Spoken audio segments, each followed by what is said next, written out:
मित्रों नमस्कार।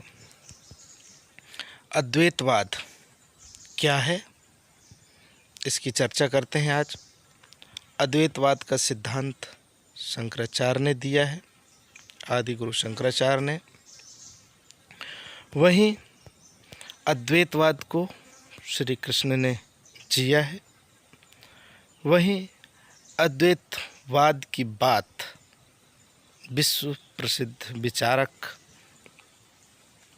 चिंतक, जो भी कह दें आप, लाओ त्से, उसने अद्वैतवाद की कही है। और यहाँ तक कि जितने भी संत हैं, सत्पुरुष हैं, ईश्वर को प्राप्त व्यक्ति हैं, वे सब अद्वैतवाद की ही बात करते हैं। समग्रता से चीज़ों को देखना ही अद्वैतवाद है। जैसे कि हम देखते हैं कि समुद्र है और एक पानी का बूंद है। क्या समुद्र और पानी का बूंद अलग अलग है? हमें लग सकता है कि एक दृष्टिकोण से कि पानी कहीं और है, समुद्र कहीं और है।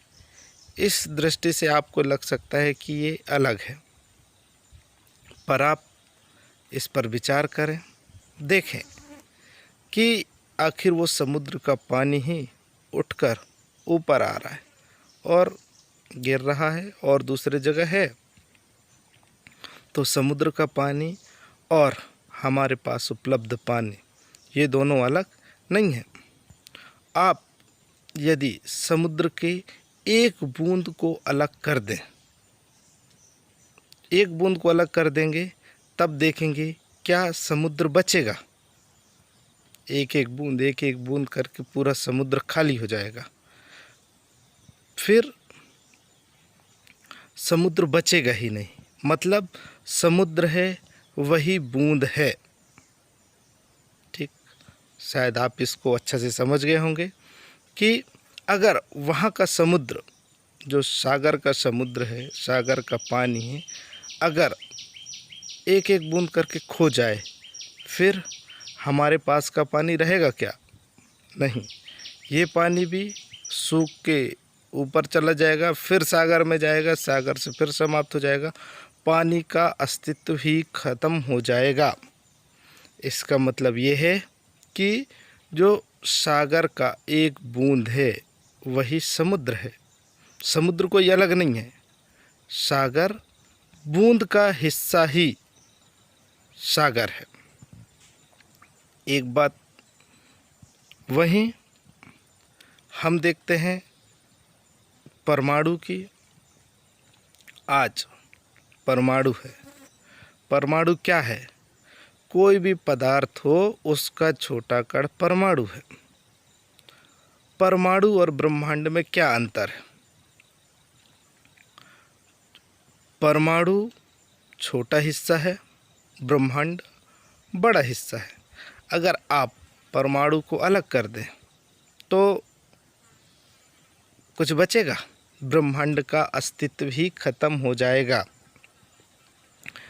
जिस तरह से परमाणु और ब्रह्मांड एक है, हमें लगता अलग अलग है, पर ये मूल रूप से एक ही है। वहीं आप देखेंगे कि अंधेला है और उजेला है, अंधकार है और प्रकाश है। क्या अंधकार और प्रकाश अलग अलग है? अंधकार और प्रकाश अलग अलग नहीं है। अगर प्रकाश उपस्थित है तो अंधकार की संभावना ही नहीं है।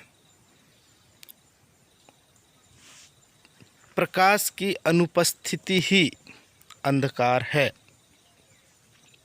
प्रकाश का हिस्सा ही अंधकार है। एक सिक्का है, एक सिक्का का एक पहलू है और दूसरा पहलू है, पर ये मूल रूप से एक ही है। क्या बिना दूसरे हिस्से का सिक्का बन सकता है? नहीं। तो दोनों मूल रूप से एक ही हैं। इसी तरह आप विचार करें, अच्छाई बुराई, सुख दुख,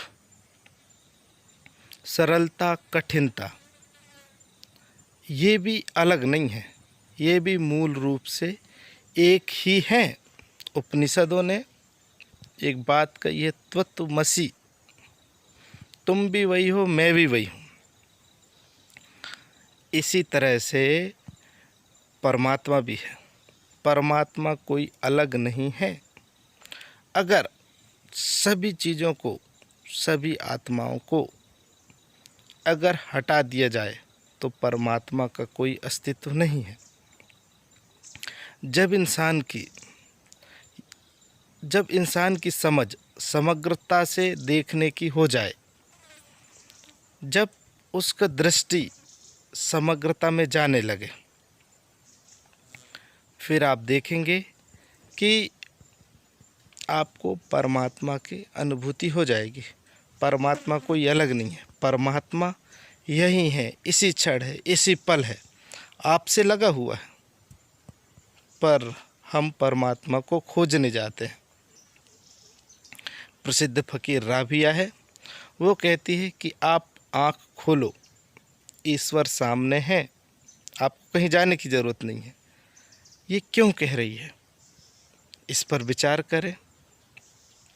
जिस तरीक़ा से समुद्र में मछली है और मछली पानी से लगी हुई है, पर मछली को समझ नहीं आता कि मैं पानी से लगी हुई हूँ, मेरा अस्तित्व ही पानी है।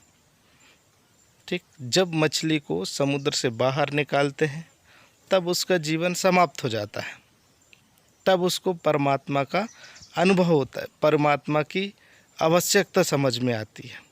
उसी तरह परमेश्वर भी हमसे लगा हुआ है, परमेश्वर कहीं अलग नहीं है। आप भी परमेश्वर को जानो, प्रेममय हो, आनंदमय हो, आप खुश रहेंगे।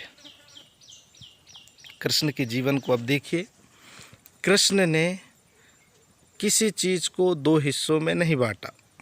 उनका पूरा जीवन सब चीज़ को स्वीकारने का है,